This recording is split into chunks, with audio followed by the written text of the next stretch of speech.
नमस्कार दोस्तों, कैसे हैं आप सभी। आज की कहानी का शीर्षक है सीता आज भी निर्वासित है। पूरे 2 वर्षों के बाद सुजय घर आए थे। सुधा ने कनखियों से उन्हें ऊपर से नीचे तक निहारा था। कहने को उनके पास कुछ नहीं था, लेकिन सुधा को पता चल गया था उन पर उसका अब कोई अधिकार नहीं है। सुजय ने उसका कंधा जोर से हिलाया। क्या तुम मुझसे नाराज हो? भीतर बहुत कुछ पिघल सा रहा था। मस्तिष्क की शून्य नसें एक साथ तरकने लगी थी। पीड़ा और सुख की मिली जुली अनुभूति के साथ वह सिर्फ सजल आंखों से सुजय को निहार रही थी। सुजय ने एक बार फिर अनुरोध भरे शब्दों में कहा, सुधा, अपनी जिद छोड़ दो। तुम्हारे शादी न करने के फैसले से माँ पिताजी कितने दुखी हैं। एक बार अपने फैसले को बदल कर देखो, दुनिया बहुत खूबसूरत नजर आएगी। इतने सालों से स्वप्निल सपनों को साकार करने का यही तो सुनहरा अवसर है। क्यों तुम अंतहीन सोचों के सहारे जीवन की दिशा बदल रही हो? सुजय, जिसे तुम अंतहीन समझते हो, वह अपने आप में हजारों तरह की असंभावनाएं छिपाए बैठी है। इन असंभावनाओं की श्रृंखला कब टूटेगी, इसका ज्ञान न तुम्हें है और न ही मुझे। सुजय, मैं सिर्फ नाम की सुधा हूँ। उपेक्षा और निंदा का विष पीना ही मेरी नियति है। इस नियति का ढाल मैं तुम्हें नहीं बनाना चाहती। कहते कहते सुधा फफक कर रो पड़ी। सुजय चले गए। जिस उम्मीद की आखिरी लौ वो आंधियों से बचाकर लाए थे, वो लौ भी अब बुझ चुकी थी। सुधा ने बड़ी मुश्किल से खुद को संयत किया था। वो जानती है स्मृतियों का ताना बाना उसे कभी नहीं छोड़ेगा। कमरे में एकांत टिक टिक करती घड़ी उसे उसकी निर्वता से अवगत कराने लगी।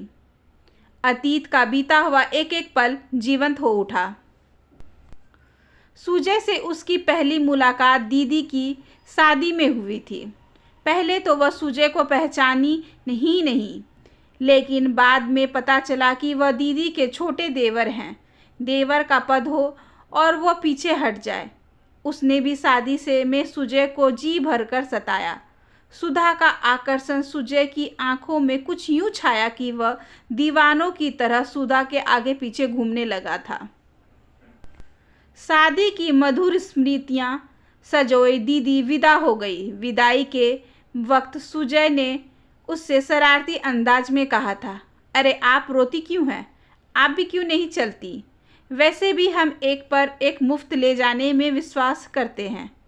सुधा खिलखिलाकर हंस पड़ी। इस बीच सुजय का अक्सर कोई न कोई बहाना बनाकर घर आना माँ को थोड़ा अजीब सा लगा। माँ सुधा के मन को कुरेदते हुए बोली, सोचती हूँ तुम्हारी शादी सुजय से कर दूँ। दोनों बहनें एक ही घर में रहोगी तो मुझे भी खुशी होगी। सुधा शर्माकर कमरे में चली आई थी। सुजय के कानों तक भी यह खबर उड़ती हुई पहुंची थी। बस फिर क्या था, जिन सपनों को दोनों ने दिल के बंद दरवाजे में सजोया था, वो सपने अब उन्मुक्त रूप से उड़ान भरने लगे। सुजय के पापा मम्मी ने भी इस रिश्ते को हरी झंडी दिखा दी। सुमन दीदी को पहला बच्चा होने वाला था। डॉक्टर ने डिलीवरी तक टोटल बेड रेस्ट बताया था, इसलिए वह मायके आ गई। सुधा सुबह से शाम तक दीदी के आगे पीछे तीमारदारी में जुटी रहती। देखते ही देखते 9 महीने कब बीत गए पता ही नहीं चला। बच्चे के नामकरण पर सुमन दीदी के ससुराल से आने वाले लोगों ने सुधा की मुक्त कंठ से प्रशंसा की। दीदी की सास आह्लादित होकर बोली थी, भाई हमने तो सुधा को अपनी बेटी बहू स्वीकार कर लिया है। सुबह से बिटिया अकेले ही काम में लगी है, लेकिन चेहरे पर सिकन तक नहीं। सच सुधा बिटिया हीरा है, हीरा। दीदी के कानों में पहली बार यह खबर पहुंची कि उसकी सास सुधा को घर की छोटी बहू बनाना चाहती है और उसकी बहुत बड़ी प्रशंसक है। सने सने सुमन दीदी का वर्ताव सुधा के प्रति उपेक्षित होने लगा था। सुधा की छोटी से छोटी हरकत को अब वह शक की निगाहों से देखने लगी थी। एक दिन तो उन्होंने हद ही कर दी। सुधा, कल शाम को तुम्हें इनसे इतना हंस हंस कर क्या बात कर रही थी?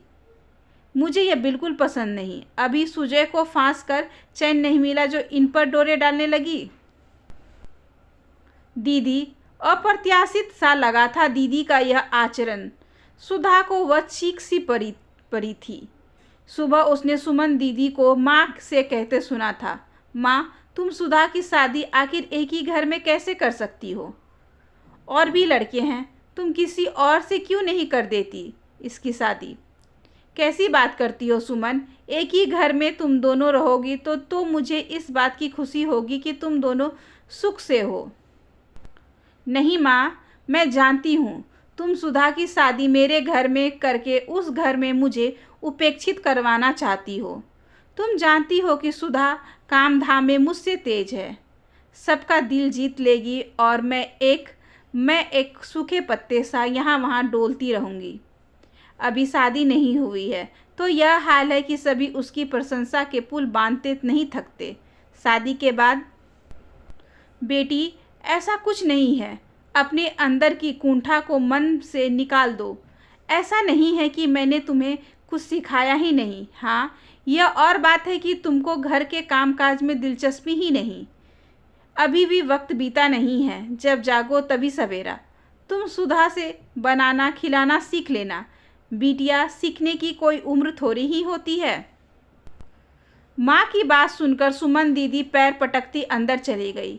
माँ ने इस बात को गंभीरता से नहीं लिया। वे इसे महज एक नारी सुलभ ईर्ष्या ही समझती रही। कुछ दिनों बाद बहुत ही उत्साह के साथ पापा दीदी के ससुराल गए तो उन्हें पता चला कि सुजय की शादी अन्यत्र तय हो गई है। शादी कहाँ तय हुई है, पापा ने यह जानने का प्रयास नहीं किया। वे चुपचाप निराश होकर घर वापस आ गए थे। महीने भर बाद सुजय का छोटा भाई आया था। उसे देखकर अनायास ही सुधा फूट पड़ी। पहले तो वह मौन दर्शक बन सब चुपचाप सुनता रहा, फिर थोड़ा ठहर कर बोला, हमारे घर वाले तो इस रिश्ते के लिए पूरी तरह से तैयार थे।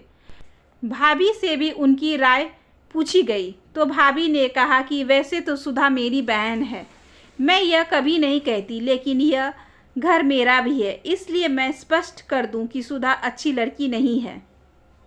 पुरुषों के प्रति वह बहुत ही संवेदनशील है। इस घर के लिए वह उपयुक्त नहीं है।